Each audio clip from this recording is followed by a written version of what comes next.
环球大战线深入世界最前线，全球各地的观众朋友，大家好，我是叶思敏，先欢迎来宾钱立伟、孙大千、孙委员。大家好，台大哲学系教授苑举正老师，思敏好，各位观众朋友大家好。资深媒体人彭华干，华干哥，思敏好，大家晚安。好，观众朋友，今天节目一开始，今天的大主轴，赶快来关心到是北京已经正式宣布不会买美国的大豆了，川普可着急了，这一次他施压全球，希望来救救他。到底接下来会怎么发展？赶快来看到今天的3个火线话题。第一个，北京在宣布不买大豆之后，现在川普可紧张了，到处要去卖美国的大豆，到处在做兜售。首先，他向这个才跟印度课征50%的这个高关税的印度这个国家去求救，结果印度看起来似乎是没有要理他。另外一方面，再来就是阿根廷了，也反手砍了美国一刀，要卖高粱给中国。美国的农业会不会彻底的被边缘化呢？今天会做解答。第二个题目，政府关门了，现在很难被补贴了，那美国农民怎么办呢？川普本来是想要逼民主党的，所以做这个政府关门的动作，结果现在看起来是害惨了自己的农民了，是不是就是自断手脚呢？最后今天也会来关心了，针对这一场大豆战，北京回了冷冷的一句：“你先取消你不合理的关税吧。”接下来，川普要拿什么筹码来换回中国买自己美国的大豆呢？今天都会一次的来做解读。我们先来看到最新消息，确实美国的大豆危机迫在眉睫，因为北京在宣布了暂停采购美国大豆之后，美国的整个农业体系现在可以说是陷入了海啸级的一个大震荡。川普现在呢，赶快向多个国家四处兜售自己的大豆，哪些国家？赶快来看到。首先包括了印度，包括了越南、孟加拉、非洲的奈及利亚等等，都成为美国施压的对象了。但是在这个时候啊，印度之前一直跟美国处得不好，在近期的关系非常的紧张，因为他对他课征50%的高关税。印度的智库直接跟莫迪喊话了，说：“别跟美国买吧，在这个时候，我们应该要转向东看才对啊，出口对中国来增加我们的彼此的贸易量。”不仅是大豆现在出问题了，阿根廷这个国家在背后也砍了美国一大刀。阿根廷做了什么事情？他宣布10月份开始会提高自己在高粱的出口的标准，把它做得更好，以增加跟中国大陆的出口关系。我们先来看到，光是今年1到8月，阿根廷出口高粱123万吨当中，竟然有122万吨都留给中国市场，几乎就是全部卖给中国了。要知道，这个高粱对于美国来说，过去在农业产业里面来说是非常重要的。过去10年，美国几乎垄断了中国的高粱市场，供应量最高一度是达到了90%，如今阿根廷是一脚把美国踹开，美国的农业恐怕这一回是雪上加霜了。今天节目一开始，赶快请教苑老师怎么看？现在川普到处在兜售自己的这个大豆，是否证明无法失去中国市场？还找上了印度，然后在背后阿根廷还砍了他一刀。川普想要分散风险，市场似乎看起来就是个笑话。美国农业是否被彻底的边缘化呢？接下来苑老师怎么看？中国是一个农产品的进口大国，尤其是进口美国的农产品。为什么大家看到这个数字比例？中国可耕作的土地，以及的话它的人口的数量，还有一个相较于美国、巴西、阿根廷这些人口少但是地肥沃又很大的国家里面，这个大豆会变成今天这个题目是一个非常重要的原因。首先，第一个在商言商，做生意完全是看买卖。那美国现在川普的话呢，莫名其妙乱加关税的结果，通通都加他所谓的对等关税。这个结果的话呢，对于中国来讲，马上要未雨绸缪，因为大豆作为黄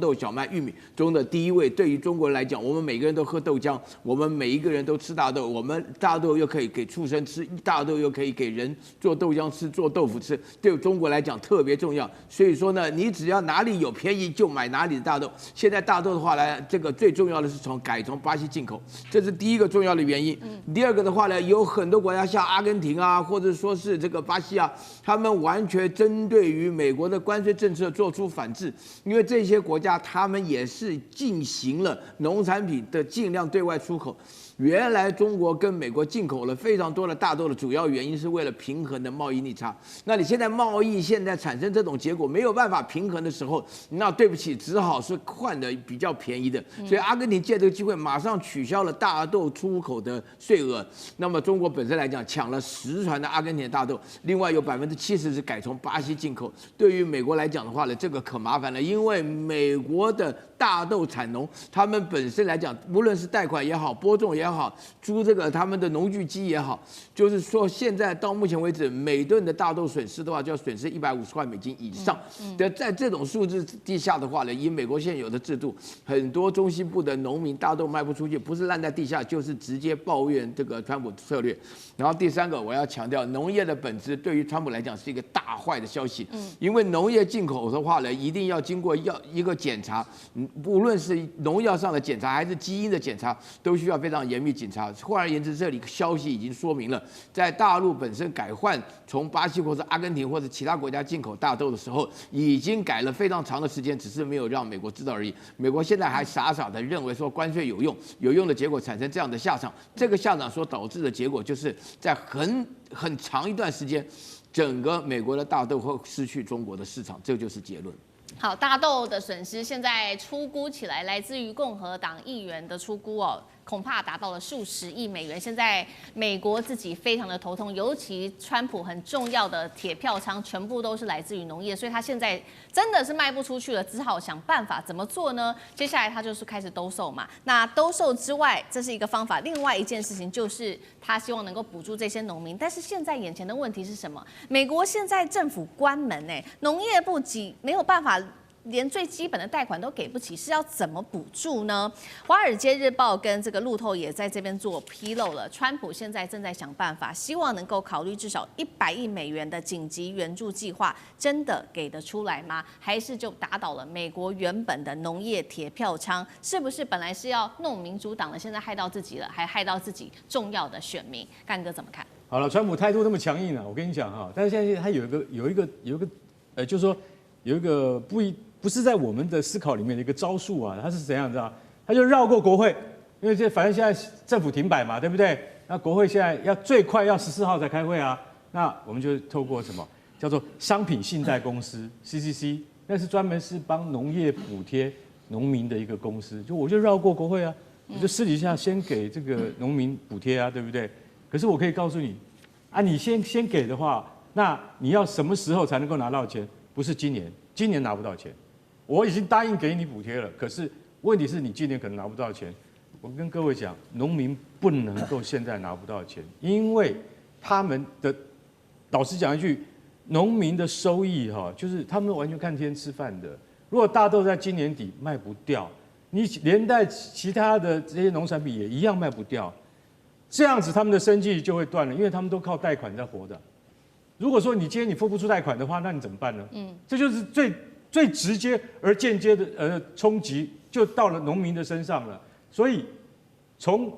现在的初估来讲，是100到150亿美金的补贴才可以让他们渡过难关。但事实上，他们说现在已经恐怕到2025年底。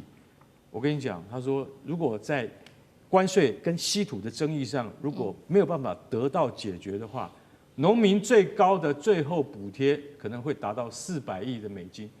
那其实是整个面向来看，不是光是只有大豆而已，它的冲击就有这么大。400亿美金，400亿美金等于是台湾的国防预算1年对吓死人了。光在补贴上面就花这么多钱，那你今天为什么不在关税跟贸易领域这种不合理的对等关税，对中国就要采取55%的关税？你好好川习会的时候拿出来谈嘛，对不对？很简单，美国豆农怎么说？30年来从来没有中国到现在已经11月，快要接近11月，而没有订单给我们。然后那个在那个荷兰的那个大公司，荷兰的农业机具的巨头凯斯纽集团的那个执行长他就讲了，他说：“我告诉你，如果说美国大豆没有去处的话，我们荷兰的农机具大概也卖不出去。这个中国跟那个美国之间的这个贸易战竟然会牵扯到荷兰的农机公司，对为什么？就没有人跟我买牵引机跟农耕机啊，对不对？我们是最大，我们是世界直牛耳的公司。他说：“我跟你讲，我们的贸易大概有60%操纵在中国的市场手上，所以这个影响非常的巨大。那你现在到底要不要达成协议？那其实习近平就在想啊，你自己先屈服。如果你川普你不先屈服的话，我就是不下订单。你知道川普现在私底下为什么不屈服吗？他找了几个国家，你想都想不到，找了10几个国家。第一个印度大家都知道，他还找了马来西亚、孟加拉，然后什么厄瓜多尔、埃及，他等找了需要大豆的，他全部找一轮了。然后你知道美国那个农业主席他讲一句实在话，他说这些国家加起来不到中国的一半，你没有办法找到下一个中国的市场，这是贸易的现实。而美国农民需要活下去，那你怎么办？所以我认为说，在这次到月底的川习会上面，势必要对这件事情要有一个非常积极的解决方案，不然的话，美国农民到了明年还是一样要遭遇到同样的困扰。对，这一场大豆战不只是害到美国农民，刚刚也提到了嘛，这个相关的全球的跟农业相关的这些设备商，包括荷兰的这些厂商，都会一起受到非常严重的影响。那接下来的关键就是接下来美国怎么去跟中国谈了，尤其是接下来要关注的就是10月底接下来的川习会上面，会不会川普可以就这个大豆议题跟中国达成一些和解呢？那贝森特在这个时候出来喊话，他说：“这个美中之间啊，接下来会有重大的突破，好像要似乎营造一种比较和解的气氛。当然了，现在北京也有了最新回应，他给的回应就是非常的冷静。他说，是否接下来中方会恢复采购，一切取决于美国你是否取消你的不合理的关税。委员怎么看？川普接下来会用什么样的条件求中国把大豆给买回来？”我觉得我们中国人哦，大概是世界上食用或者是使用大豆的数量最高的国家了。那么，所以其实我看到一个数据哦，就中国大陆每一年哦，它在全世界需要这个各地进口的大豆的量大概是1.3亿吨，一年要1.3亿吨哦。那么占了多少呢？占了全球大豆产量的61%。就全世界生产大豆的61%都几乎进口到中国大陆，当然包含中国大陆自己生产的哦。所以中国大陆一年需要1.3亿吨哦。那么美国去年有45%的大豆出口的主要的市场都是中国大陆，所以在这种情况之下，为什么这一次的这个大豆战哦会让美国感受到如此沉重的压力的关键就在这里。那么我们看到美国现在施压给，比如说刚才干哥讲到了好多国家，什么奈及利亚啦，什么非洲的国家哦，亚洲的国家，讲到什么越南，讲孟加拉，这些国家并不是像中国人长期以来是主要会食用或使用大豆的，所以你施压给他们有什么用呢？我光讲一个例子就好了。孟加拉，他施压给孟加拉，我也觉得很奇妙。孟加拉已经被他整得也够惨了哦。孟加拉也不是一个很有钱的国家，你去逼他买什么大豆啊？然后呢，施压给他，他拼了老命买大豆，买了多少呢？买了40万吨，增加了40万吨。可是各位要注意哦，我刚刚讲的数据哦，他中国一年需要1.3亿吨。40万吨算什么？对，杯水车薪。美国45%的大豆，相较于那个40万吨，简直就是无法比拟啊，你知道吗？所以对做美国的大豆农来说，他们完全无法感受到说这对他们到底有什么样具体的帮助。所以最近看到很多视频在访问那个美国的大豆农，他们都在讲，他们唯一期待就在等10月底、11月的订单了。如果10月底、11月还有订单下来，他们囤在仓库里的大豆还有一个地方可以这个出口出去。如果不行，他们就今年就真的血本无归了。大家随便在视频上滑就可以看到很多大豆农出来给你哭啊。他说：“我背后种的大豆是我这个今年种的最好的一批，这是我的心血，但是我现在只能够通通把它这个销毁掉，因为我卖不掉。”所以其实这一次这个中国大陆对美国的大豆战呢，当然是大获全胜哦。那当然最主要的原因，我记得在节目里我很早就讲过，美中如果发生贸易战，死得最惨的不会是中国，因为大家可以盘点一下，就中国到底需要美国什么，美国需要中国什么，你一做对比就可以知道说，其实美国能够对付中国的，在科技战卡他脖子，可中国大陆在 DUV 在晶片的生产上已经有过突围了。那么在这个过程当中，反过来看哦，美国大量的像农民各式各样的商品都是卖到中国大陆去的，所以一旦中国大陆切断了这个供给或者切断了购买，对美国来说就是灾情惨重了。所以现在就等着看，在这一次接下来的中美贸易谈判，包含在 APEC， 如果这个习近平可以跟川普碰到面，那么他们究竟会不会在这件事情上达成另外一个共识？所以从这一点就可以看得出来，其实北京政府早就准备好了工具箱了。这个工具箱从这个稀土一路走到大豆，可能接下来就像刚才这个大家所提到的高粱，这是另外一个重点了。美国的高粱不卖到中国大陆去，它卖到哪里呢？就高粱是几乎是中国大陆是一个最大的市场。对，如果中国大陆从大豆战再打到高粱战，这样一路打下去的话，那么接下来这对美国的这个中西部的农民来说，恐怕就是一个非常重大的灾难了。那么就要看川普要不要做出让步了。好，谢谢委员。那我们休息一下，马上回来。地缘政治、美中之争、战略价值、强权崛起、小国生存，现在与未来洞悉事件走向，掌握世界脉动，全球观点尽在环球大